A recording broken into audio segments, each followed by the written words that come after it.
the 10th of January 2016, in the week he released his final farewell album, Black Star, we said goodbye to the physical Bowie. In truth, though, he never really left. His music and influence is still everywhere, just like it was when he was on Earth, and perhaps even more.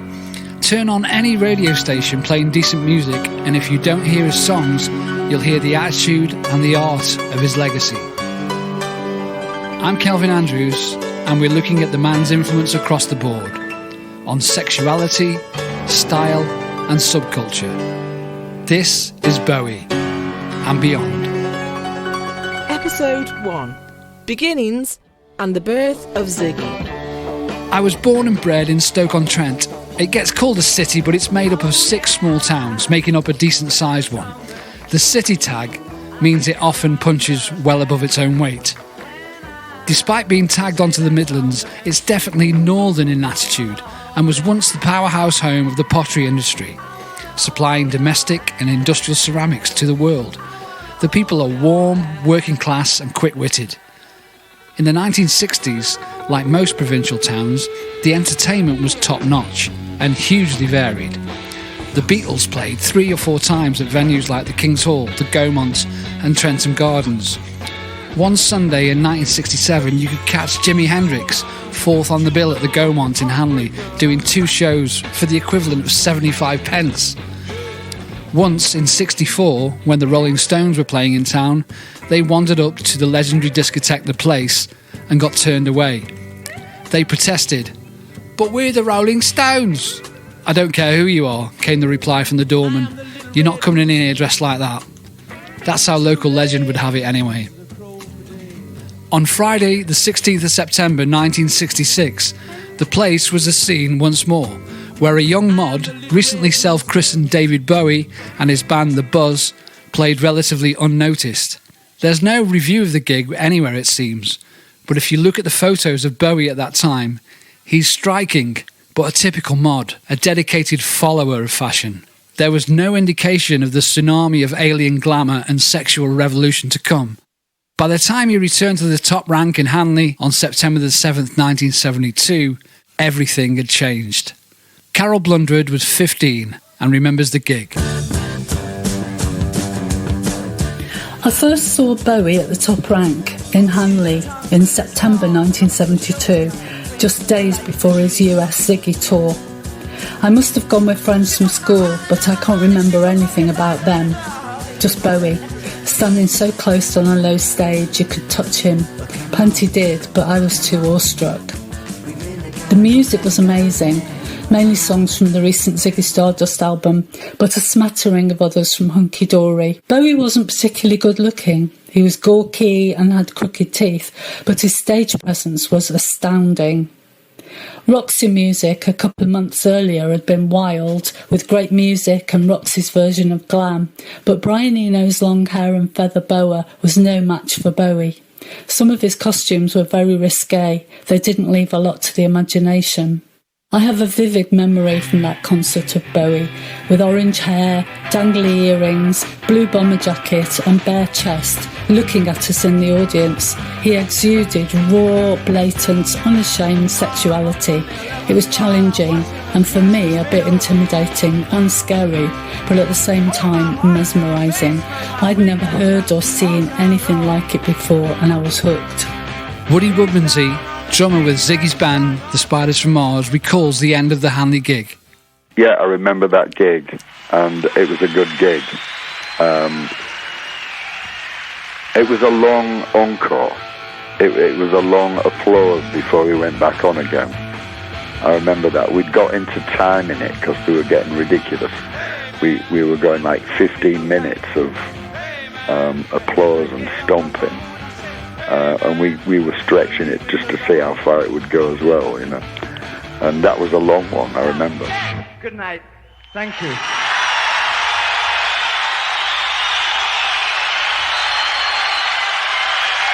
Over the next 18 months, Bowie Mania had arrived big time, and it was like nothing else before it. Not long after the Hanley Top Rank gig, Bowie, because of his fear of flying, went by boat for more shows in the United States. The landscape in the UK had started to shift. Less than 8 months before, Bowie had announced he was gay in an interview for Melody Maker. No doubt it was a publicity stunt, but it worked. The Ziggy Stardust album was in the can, and the first gig showcasing the new material took place a week later at the Friars Club in Aylesbury.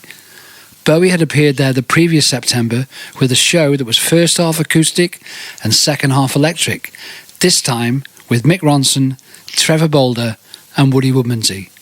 Here's journalist and writer Kris Needs.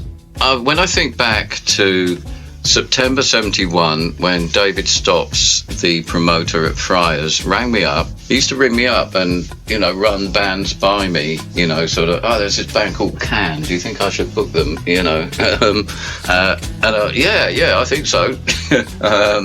Some didn't need any prodding, but Bowie, he needed a gig.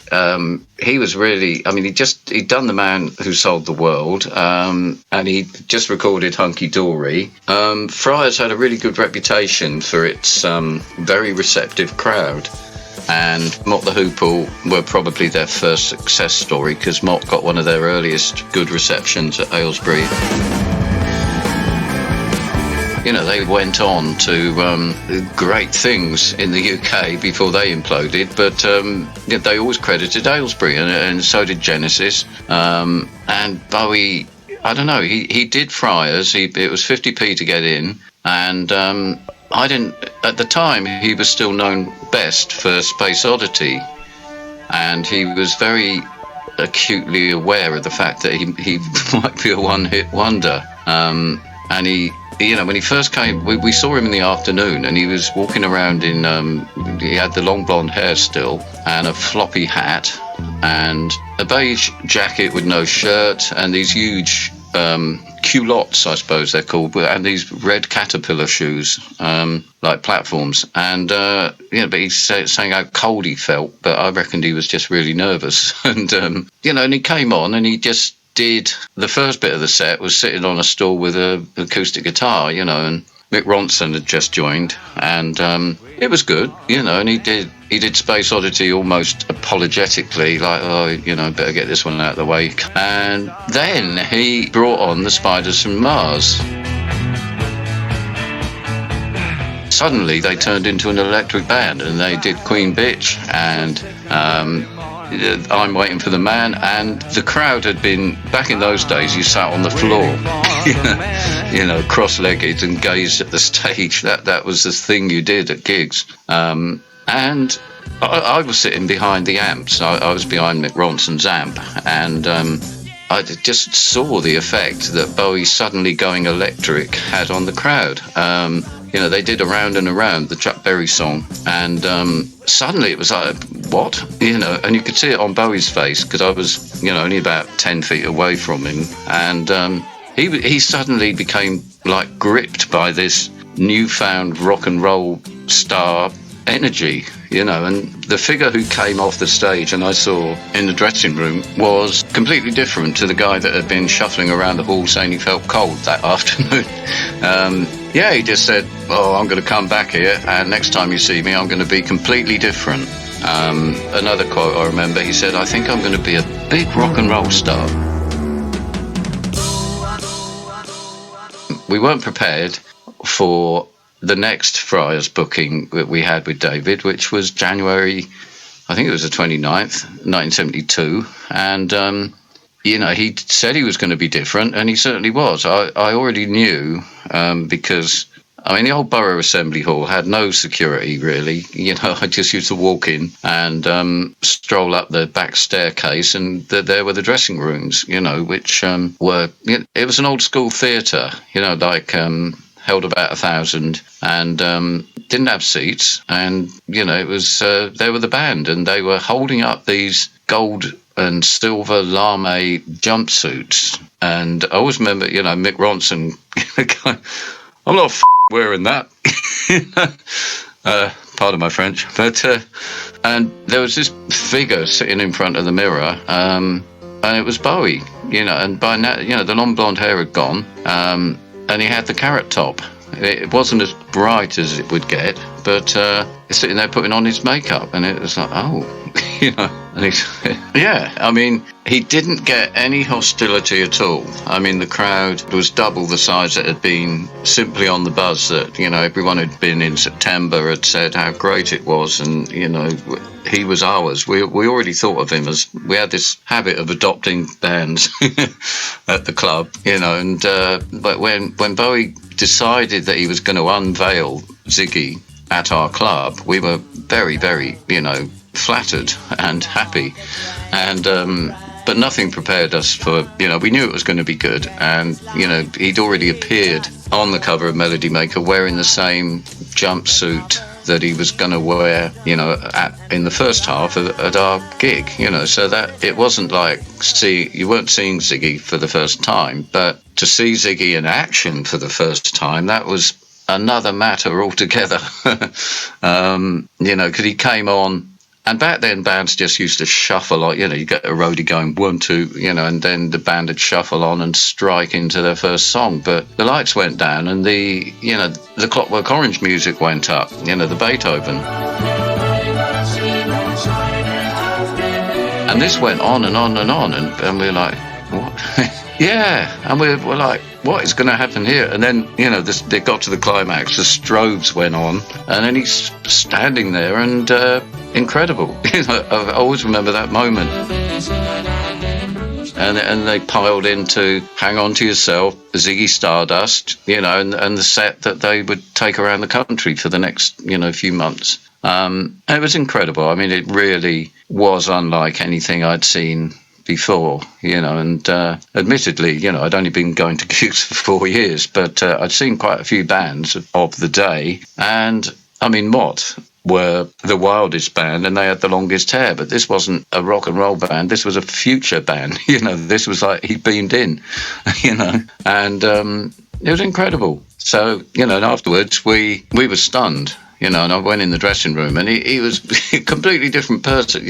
I was with a crowd of local girls. I mean, the girls love it. The one major thing that I noticed was, back then it was mainly blokes in their grey coats, but there were a lot of very excited young ladies and they were all sitting around him in the dressing room. And this one I know, who I was with, Valerie, she said, why do you wear makeup then? And he said, well, I don't want to go around looking like a dead bear. I always remember that. and he looked at me, when I first walked in and said, see, I told you I'd become back different.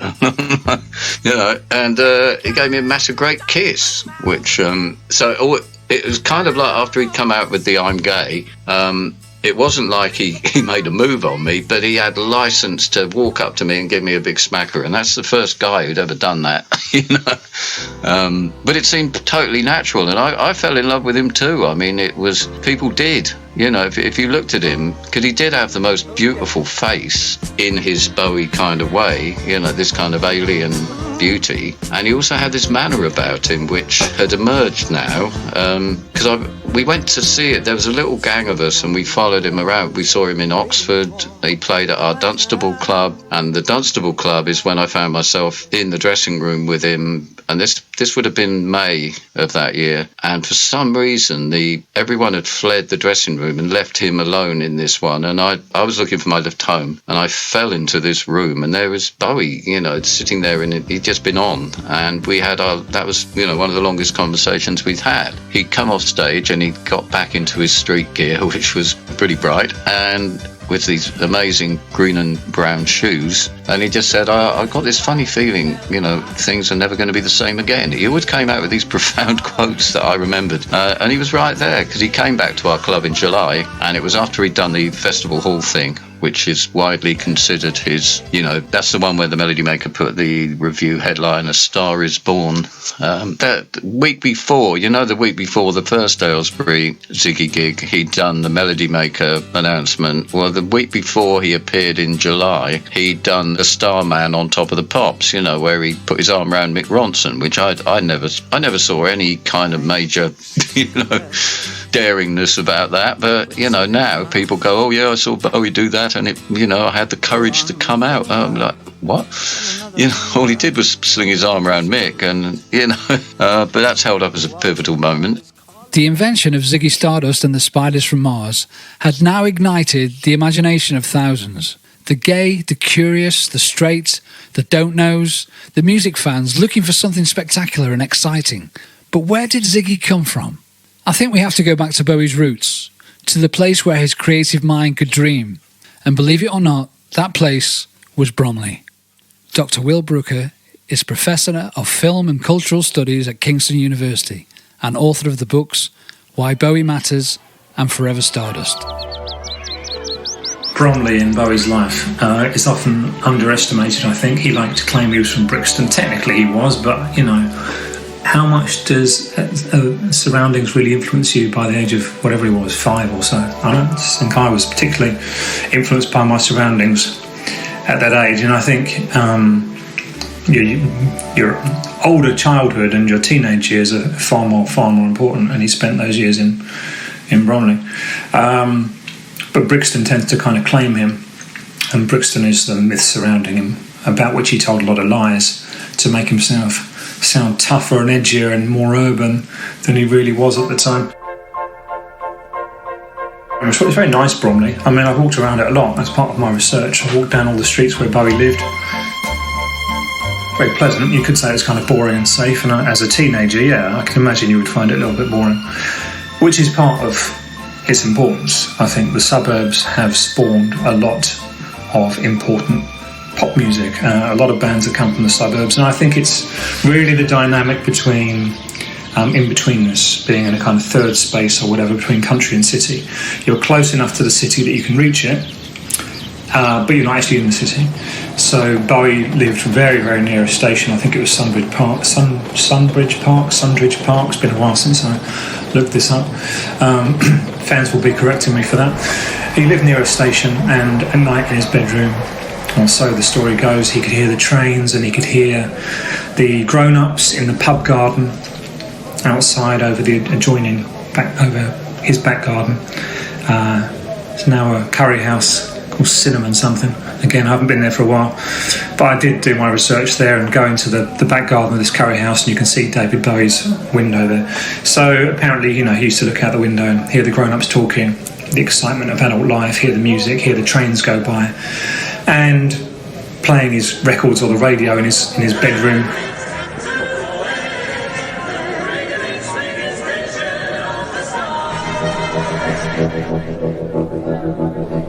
And it's that kind of dynamic between being trapped and the aspiration to escape.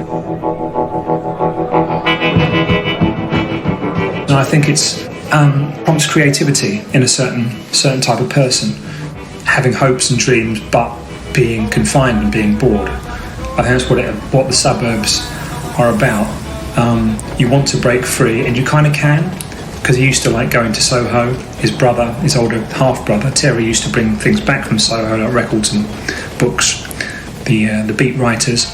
So he was kind of, you know, almost within earshot of exciting London, but he certainly wasn't in London. But also it wasn't like hundreds of miles away and unthinkable. So it was tantalisingly close. Also, you know, living in a comfortable and safe environment, and I think it's sometimes underestimated just exactly how supportive David Bowie's dad was in particular. You know, really, really supported his son, buying him instruments and so on, bailing him out financially, encouraging him, looking after him. You know, we hear a lot of things about his mum being kind of perhaps a bit cold and unfeeling, but it seems to me he was pretty well supported and pretty well loved in this boring environment, and perhaps he didn't really realise how much at the time, but I think he wouldn't have had the space and the freedom to be so creative if he hadn't been in, essentially, I think, a pretty loving and supportive family environment. So in a way, it's a luxury and a privilege to be bored, right? I mean, in some areas you don't get the time to be bored because, you know, you're too scared all the time. You know, there's too much going on, which is, you know, too much crime or whatever going on that you can't relax and mess around with the piano and the saxophone. So those are all the combinations, I think, that when they met David Bowie, who was a very ambitious and creative and talented young man, combined and produced that spark which spurred him onwards in the 1960s. On August the 13th, 1956, as a youngster in his bedroom in Bromley, 9-year-old David Robert Jones would daydream. That evening, 90 miles away, a UFO travelling at over 600 miles per hour was caught on film and radar by the RAF at Lakenheath. Fearful of public panic and paranoia, all reports of the event, including gun camera footage, disappeared without a trace. In 1969, when the details were finally published, a witness, Flight Lieutenant Freddie Wimbledon, asked, "Are we so arrogant as to think we are the only intelligent life in the universe?" It was the golden era of science fiction and alien visitation fantasy. Amazingly, another Bromley boy, H.G. Wells, had somehow mastered the art of alien invasion stories with War of the Worlds in the 1890s. So 60 years later, the fledgling Bowie had first caught a glimpse of Quatermass, a dystopian and frankly disturbing BBC sci-fi drama about an extraterrestrial occupation in provincial England. Rocket scientists, flying saucers, end-of-the-world sandwich boards, and a sense of doom intensified by strange discordant music. Only months later, this suburban fear was met head-on by witnessing his cousin Christina oscillating wildly to Elvis Presley's Hound Dog, and then a black camp rock and roll hurricane in makeup landed in a 45 RPM spaceship, and the seeds of Ziggy Stardust began to germinate. Maybe Little Richard was Bowie's own Ziggy Stardust moment as a young fan. Well, it's an interesting theory, but there were numerous key characters and influences he absorbed while constructing his most famous alter ego. There was the tragic figure of British rock and roll excess, Vince Taylor.